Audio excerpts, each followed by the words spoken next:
Wanderers Johannesburg and the long-awaited clash between Australia and South Africa, two of the top sides in world cricket, to settle the unofficial championship of the world.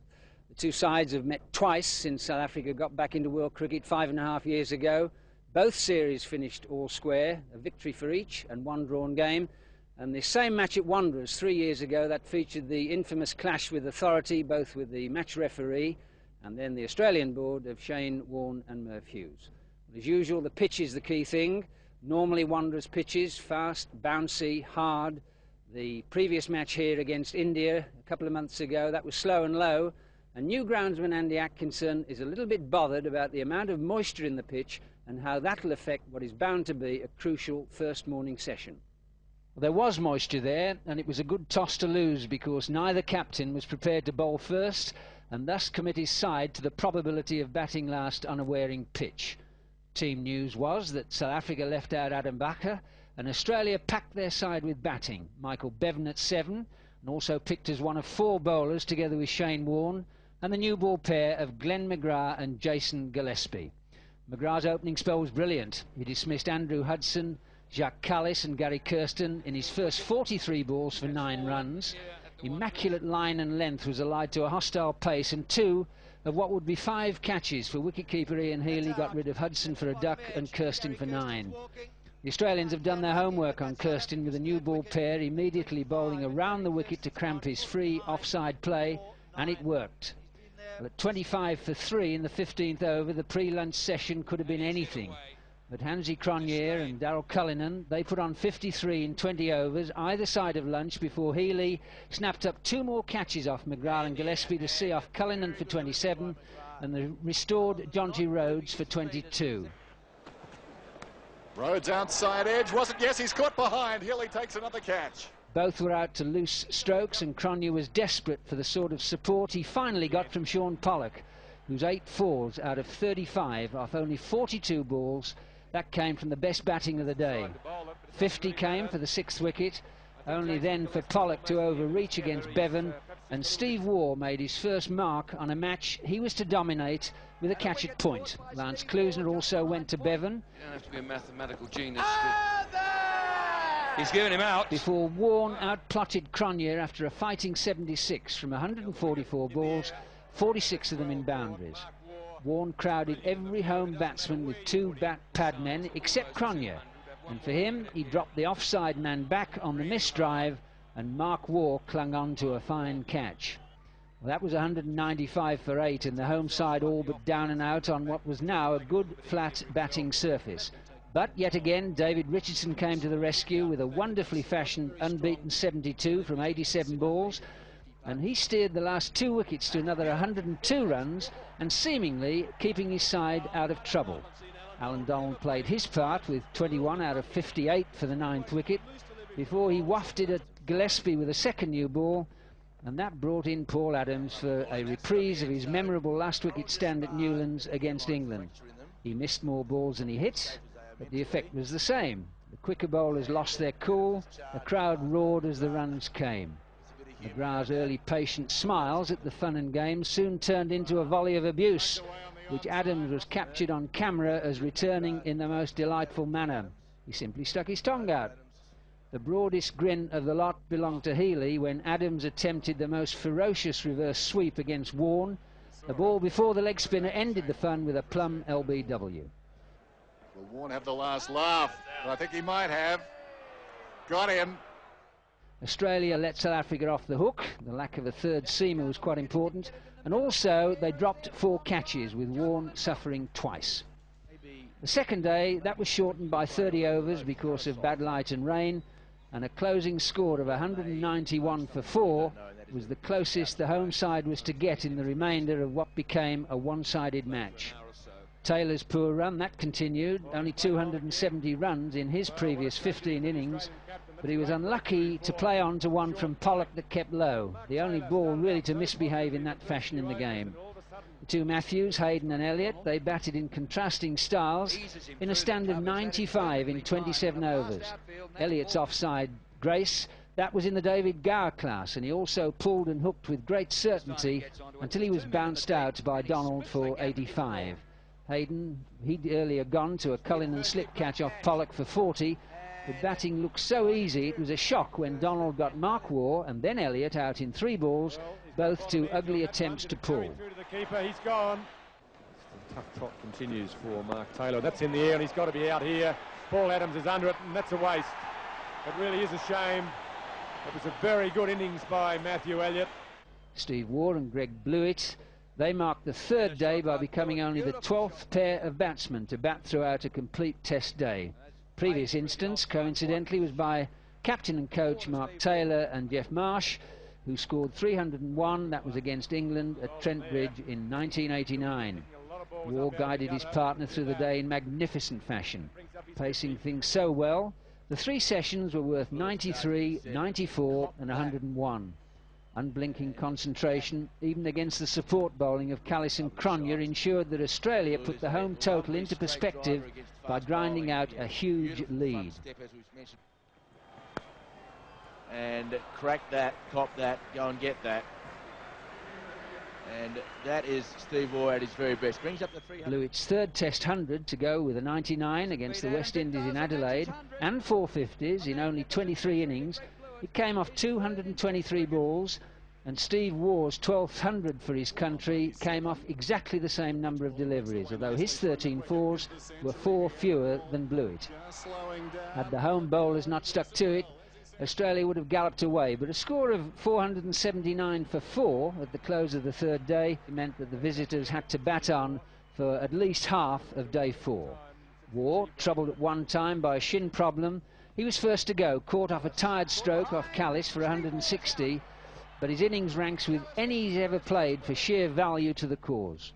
Blewett, he cracked on to 214, and that included 34 fours. Bluesner bowls, driven beautifully by Blewett for 4, packed offside field, he beat the lot of them. Before he was nicely caught at 3rd man on the heave by Adams, and after Bevan wandered in at 559 for 5, not exactly a crisis, he scored an unbeaten 37 before Taylor closed at a mammoth 628 for 8. That was a lead of 326, and it gave his bowlers a minimum of 138 overs in which to win the match.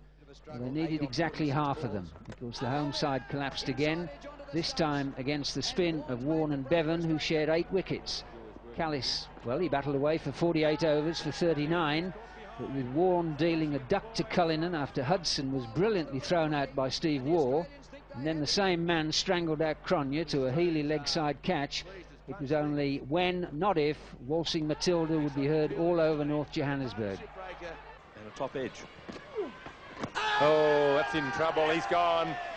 I think Jonty Rhodes feels as though he might have got a little bit of bat on that. But Warne's 4 wickets included Kirsten, Cullinan, Rhodes and Kallis, and he paved the way for Bevan to wrap things up in devastating fashion. Hayden caught Clouston and Richardson off him in 1 over, and then he bowled Donald and Adams in 3 balls of the next. That gave him a spell of 4 for 2 in 12 overs. It also meant a slump of 31 for 6 in 21 overs of the final day, and Australia extended their run to 15 tests since their last draw, and they did it in emphatic fashion. It was their 10th win, and most of the 5 defeats have come in dead series. They had the luck to bowl first on day 1, with a huge gap between the 2 sides. That was down to technique and resilience under pressure, and little to do with fortune. They made their own. Well, after the thrashing at Wanderers, innings and 196 runs, Australia were unchanged. South Africa inevitably had to make changes. They made 3. Out went 3 players from Natal, Clouston, Hudson and Rhodes. In came Bacher, Gibbs and McMillan. An inexperienced top 6, but the main talking point before the match was the pitch. I asked, among other people, the former captain and president of Eastern Province, Geoffrey Dakin, when last he'd seen such a rich covering of grass on a St George's pitch. He thought for a moment and said, never. The Australians were suspicious, and more so when they discovered there'd be no Hessian covering overnight. Hessian covering now, that takes away overnight sweating and moisture, and well, they smelt a bit of a plot. They objected to the match referee, Mr Raman Sabaro. He checked with conditions, and it was found that it wasn't compulsory, and therefore the Australians, they'd got to like it and do nothing else about it. Well, the pitch, the toss, this was going to be even more crucial than ever. Who would win it, and what would they do? It was a toss that, in the nail-biting end, settled a magnificent test match that only lasted for 3.5 days. Never at St George's and rarely anywhere else has the ball seemed and bounced so much as on the first morning, and the inexperienced South African top order never had a chance. Hardly a ball from Gillespie and McGrath failed to deviate, and the miracle was that, having lost the crucial toss and being put into bat, South Africa only lost 4 wickets. Kirsten was bounced out yet again from round the wicket by Gillespie for the first of 3 ducks in the first session. The others were Callis. He was caught off a lifting leg side delivery by Blewett, and Cronje, who played on to McGrath. The first 2 wickets went to Gillespie and the next 2 to McGrath, who firstly had Backer playing loosely to Elliott in the gully and then got through the Cronje defence. That's out. Played it on. That was 22 for 4 in the first 13 overs, but somehow Cullinan and Newbold Gibbs stayed until just after lunch and took the score to 70. It was then that the rapidly improving Gillespie took 3 wickets in 5 overs to dismiss Cullinan, Gibbs and Pollock, the last 2 with successive balls to put himself on a hat-trick. Cullinan on 34, like Backer before him, played away from his body, and Warne took the catch in the slip cordon. Gibbs was bowled for 31 and Pollock LBW. Now, Herschel Gibbs was the man who was dropped by Mark Waugh, but that's made a mess of his stumps. Let's hit him on the pad. Was there any bat in that? Yes, no, he's given it out. So at 95 for 7 in the 36th over, South Africa were again on the floor, but old soldiers McMillan and Richardson prevented the knockout with yet another face-saving partnership. Both phlegmatic and with rock-solid techniques, they wore down the 2-man pace attack and then coped with the wiles of Warne in a stand between them of 85 in 29 overs. Shane Warne, he was marvellous. In order to keep control at one end and use McGrath and Gillespie downwind at the other, Taylor asked Warne to bowl under totally unsuitable grassy conditions with a shiny ball that was difficult to grip, never mind rip. His response was outstanding, and the 3 wickets he picked up at the end were well deserved after such a masterly performance. Richardson hit him for 1-6, then holed out to McGrath at long off, going for another. He scored 48, and McMillan then completed his 10th Test 50 before he found Steve Waugh at deep square off a pull. He's caught behind square. Donald was last man out, caught and bowled to give a home total of 209. Seemingly at least 50 below par on a pitch. Well, that got marginally easier for batting later in the day. It was back to normal, or rather abnormal, next morning, and the controversial absence of any Hessian undercovering meant the ball again went everywhere until mid-afternoon. Australia got away lightly before lunch. They only lost Taylor to Richardson off Pollock, and Mark Waugh to a marginal LBW decision for 20. He's gone, LBW. Hansie Cronje moving one back this time. Pollock could only bowl 2 overs before he limped out of the match and the series with a hamstring injury. So now it was all down to Donald and McMillan. Australia seemed to have talked themselves into the wrong frame of mind about the pitch, and they lost their last 9 wickets for 98 and their last 8 for 58, starting with Mark Waugh. Elliott was run out for 23 by Cronje, with partner Steve Waugh ball watching Misfield. The keeper's in and he's out. And given out, no need for the third umpire. And then McMillan whipped out Waugh and Bevan in 3 overs. And out. What a catch by Richardson. And there's an appeal.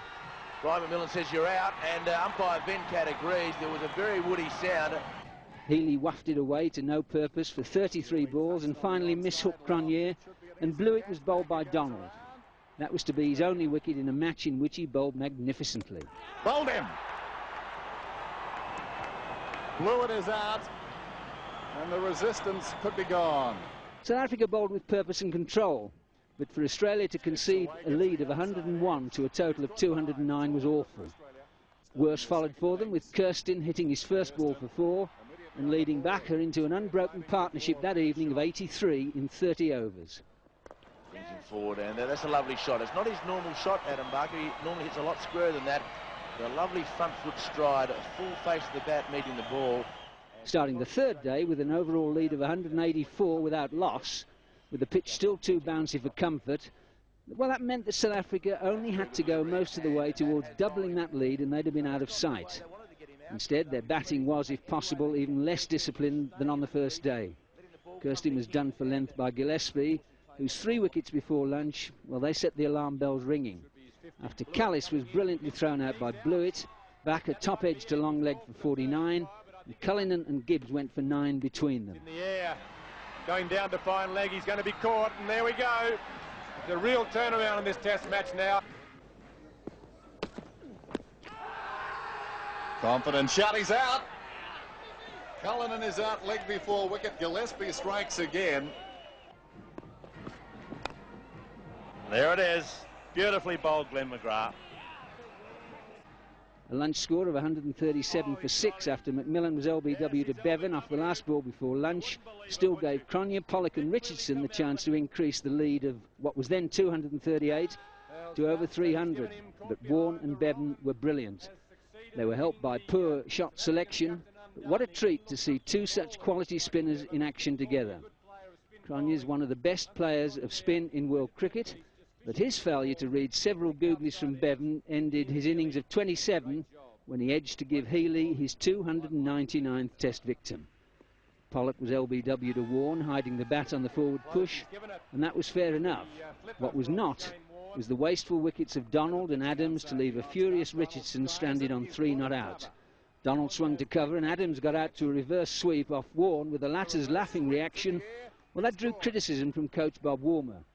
Richardson gave the youngster an earful as they walked off because a target of 270 might have been 61 more than any of the previous 3 innings, but it did give Australia a sniff if they batted well.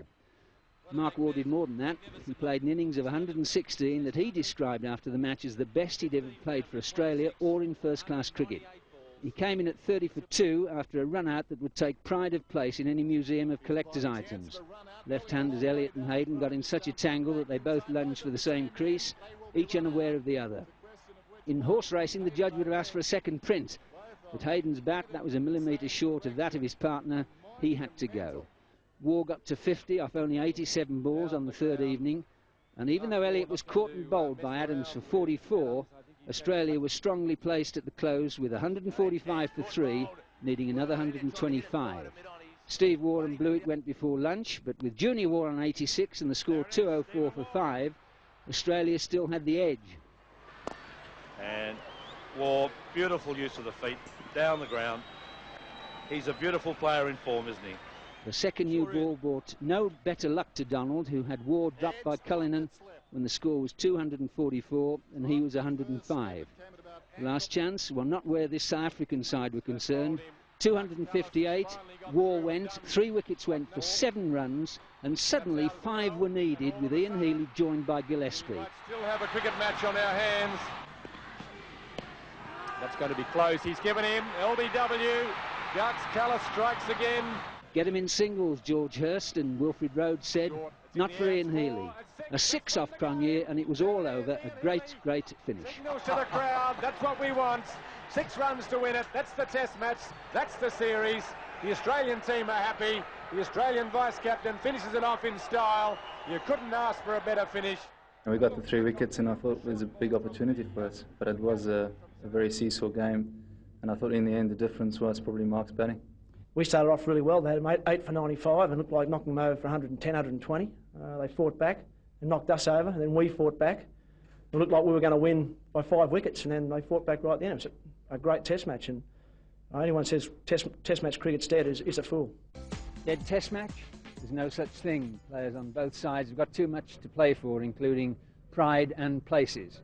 Take South Africa, they've had a hammering from media and supporters alike following 2 defeats. Can they avoid the 3rd? And as for Australia, well, not all their party are certain of selection for the coming Ashes tour of England. And that applies in particular to skipper Mark Taylor. He's been short of runs in his previous 18 innings, no 50s, not even averaging 20. Further problems for him. Heavy rains in Pretoria in the 3 weeks leading up to this test match at Centurion Park resulted in the unique situation of the groundsman erecting a marquee over the square so that he could get to work and prepare it. So there just might be problems for Mark Taylor with the pitch, and therefore with the coin and the bat, this is a very big match for him. Let's see what happens. Well, it was a big match on both counts for Taylor. Firstly, he lost the toss, and then a personal match aggregate of 43 extended his run of test innings to 20 without a 50. The pitch, well, that looked green in a patchy fashion that suggested uneven bounce, and so it proved. Cronje wanted to bowl first, but surprisingly little happened in the first 2 sessions when the Australians scored 146 for 4. And those dismissals, well, they were all self-inflicted. Hayden and Mark Waugh missed straight balls. That's bowled him. Somehow he's got it through. Elliott was beautifully caught off a hook at long leg by Schultz, who also had to tiptoe around the rope after taking the swirling catch. And then Taylor gave Richardson the first of his 6 catches in the match and 4 in the innings when he undid 3 1/4 hours of graft for 38 runs with a wild slash at a wide one from Klusener. Steve Warren Blewett batted properly to take the score to 190 for 4 in the 71st over, and the Cronje gamble looked a loser until Schultz came back in an inspired spell of fast swing bowling with the old ball to rush out Australia's last 6 wickets for 37 in 19 overs. And it was that dramatic final session of the first day which also featured the start of a torrid match for English umpire Mervyn Kitchen. Within half an hour after tea, he had to give 4 marginal decisions, of which there were doubts about the leg side catch to Richardson and the LBW decision against Bevan on the question of height. The game, well, that deteriorated for Kitchen and finally also for colleague Cyril Mitchley, with a cruel television eye revealing a number of mistakes that were well into double figures. From Kitchen's end, Healy looked out LBW off the ball that cannoned into the covers to give him his first run, and he went on to score 19. Waugh scored 67 to strengthen his world rating spot of #1, and he was to score a second 50 in the match for only the 4th time in his career for Australia. Schultz and the magnificent Donald, well, they shared 7 of the 14 wickets they took in the match, although the Australians thought at the end of the day that their 227 total, that was still a competitive score. Adam Backer and Brian McMillan showed them differently on the second day, with McMillan's promotion to #3 the key to his side's best and most solid batting performance of the series. After Kirsten again failed against McGrath, and that gave Healy his 300th test victim, the second wicket pair of the beginner and the old soldier put on 102 in 39 overs before Mark Waugh's 4th ball brought a bat-pad catch from McMillan. His 55 included 8 fours, and Backer, well, he went on to bat all day for 94 with 10 fours and a 6. High and handsome. That's all the way. Over the fence for 6. On the 3rd morning, under overcast conditions, McGrath was superb. He bowled throughout the complete session to take 3 for 23 from 14 overs, and he earned the wickets of Callis, caught in the gully, a Bikram Backer, who was LBW after batting 85 minutes for 2 runs, and then Richardson, who played on second ball to one that bounced a lot. Nasty one onto his stumps. Well, the Australians, what a fight back. All this was after a fiery little battle between Gillespie and night watchman Simcox that included 2 successive fours, a blown kiss and a few choice words, but Gillespie had the final say, and a slump from 240 for 3 to 262 for 7 meant Australia were back in the game. It was then that Klusener and Cronje counter-attacked with a stand of 68 in 16 overs, and Australia's lack of a 3rd seamer cost them dearly. The pitch was too slow for Warne, who still bowled well, and for Bevan, who didn't. He's a good striker of the ball. He's got a lot of talent for a lower middle order batsman, basically in the side for his bowling. Klusener went for 30, and then Cronje crashed his way to an unbeaten 79, and also became the first South African batsman to pass 2,000 runs since readmission 5.5 years ago. A lead of 157 meant Australia needed a good start, but 2 quick wickets for Donald and 1 for Schultz had them reeling at 28 for 3. Poor Hayden. Already knowing he was one of 3 Australians being replaced for the one-day series, he got one of the slowest trigger fingers in history from Mitchley for an LBW decision that was difficult to understand, mainly because of the huge forward stride Hayden made before the ball hit his pad. He played no stroke, but there was no certainty that the ball would have hit the stumps after travelling another 8.5 feet. The Waugh twins came together and nearly got through the day until an awful stroke by Mark against Simcox just before bad light brought an early finish, removed Australia's slim chance of setting the home side around 150 to win. Simcox, well, he's an abrasive, hard-headed bowler, and he knows how to unsettle batsmen. Next morning I congratulated Simcox on the wicket and also said it was a bad shot. The reply? Yeah, well, he played the man, not the ball. Earlier in his stand of 66 with Steve, Donald bowled one of the most fearsome overs imaginable to the world's #1, hitting him 3 times and beating him twice. It has to rival the famous Michael holding over to Geoffrey Boycott in Barbados in 1981, and Waugh later said that spectators would rarely see anything better in Test cricket. A little scrappy, he's in there fighting, and his biggest concern is the fact that it's doing a bit of damage to his body. On the fourth and final morning, Donald was unstoppable. His fifth ball of the morning, and Blewett's first, was a thunderbolt of a Yorker, and he came back after lunch to get Warne LBW and also York Gillespie in 3 balls. Again, the Yorker has worked for Alan Donald. He's taken 5 wickets in the innings, and the Australian innings is in tatters. Australia's last chance went when the score was 108 for 5, and Simcox it was who outthought Bevan by staying over the wicket to the left-hander and then bowling him around his legs on the sweep. Steve Waugh was left to make what he could of the rest of the innings, and it seemed inevitable that he would remain undefeated.